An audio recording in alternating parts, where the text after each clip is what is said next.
just to suggest that there's something coming in, and to have a general idea of perspective and where you're looking at. And when I have that in there, I'll just oh,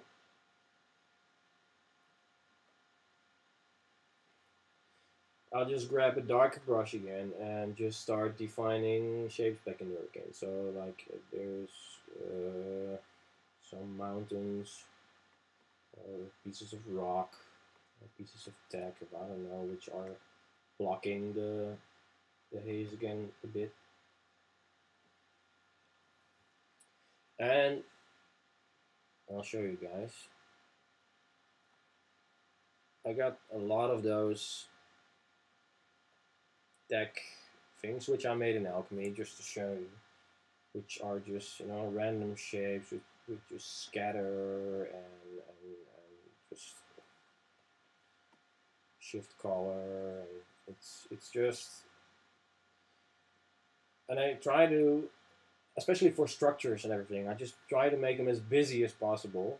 So you'll have a lot of visual information which suggests stuff and which you can feed off. And as you can see, in a couple of minutes, I just have um, some mini paintings actually, which look like something already. And for instance, here, this one is like, I don't know, spaceship. And this like an angled rock structure or something, I don't know. And I'll just keep it zoomed out a lot because and just then grab my normal flat brush again and just start painting in planes, so I can suggest direction and perspective and camera angle really. And I'm not really concerned with what it is, but more like is it a cool composition? Does it look cool,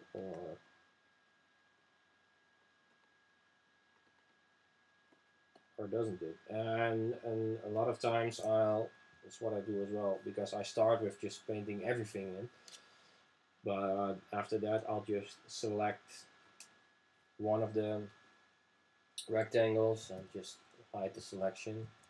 If you don't know how to do that, Control or Command H, you can hide a selection, and it's really, I mean, you don't have like the running ants on your screen all the time. It's and then you can just paint within that selection, so you can actually use a very big brush and just don't paint in the other squares. It's really handy. Oh God, it's really slow.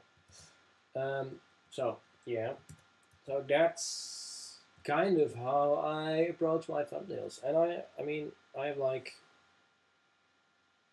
lots of little tricky things made to suggest things. I mean, I made a like a building detail thing, which is actually just some random alchemy scribbles, some dots, and I've put that to color dodge. And when I use that, it just suggests a lot of windows which are lit, and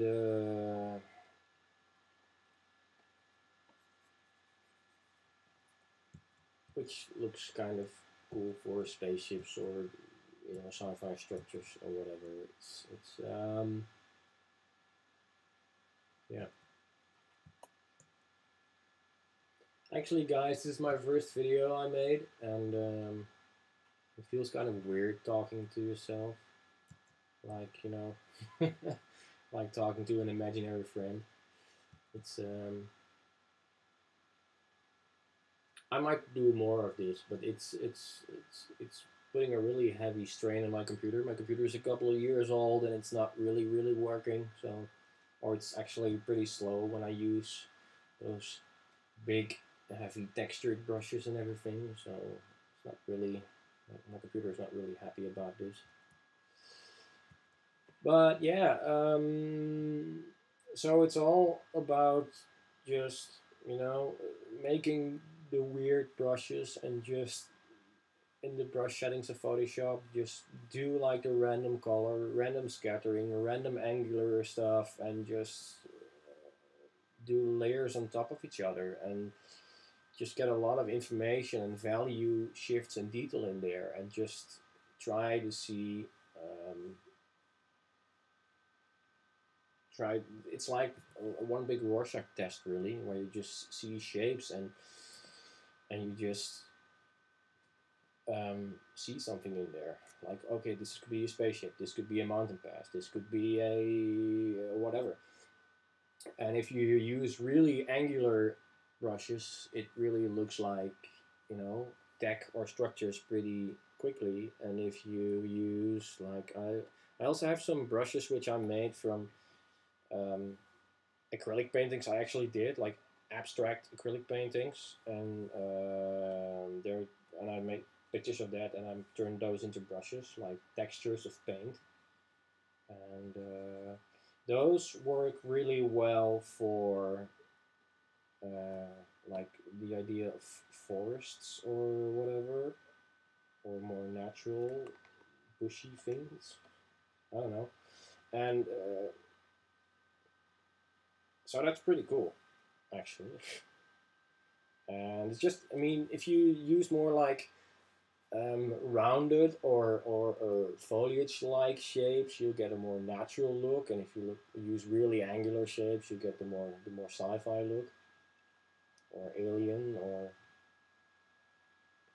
and you just can, I mean, you can use that to your advantage. Just, I mean, I don't really have things for rocks, I think. But it's pretty much the same as the sci-fi stuff, only a bit less pointy and angular than this is. But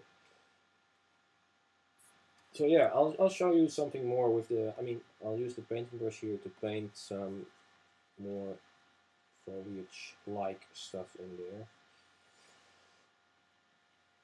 And actually, I have one brush made, which is just it's like a tech brush, but it is a dual brush, and it's a bit of mask with a grassy thing, so it's like tech and grass in one.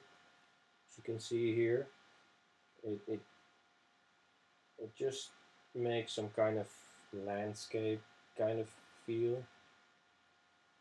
So I'll start with black and then add in a little white just to suggest things. You pretty quickly get some kind of, you know, grassy foresty feel.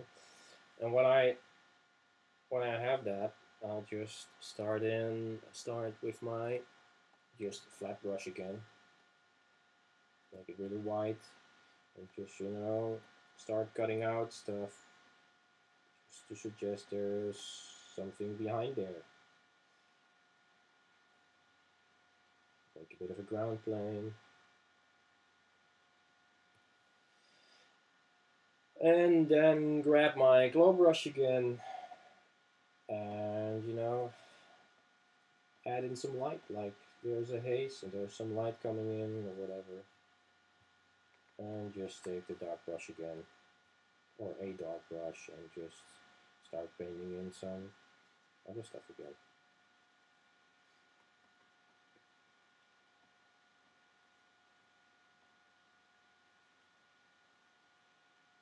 And I mean, I don't really know what I'm doing at this moment. This is just like a stream of consciousness kind of thing, you know, painting in value, and it's.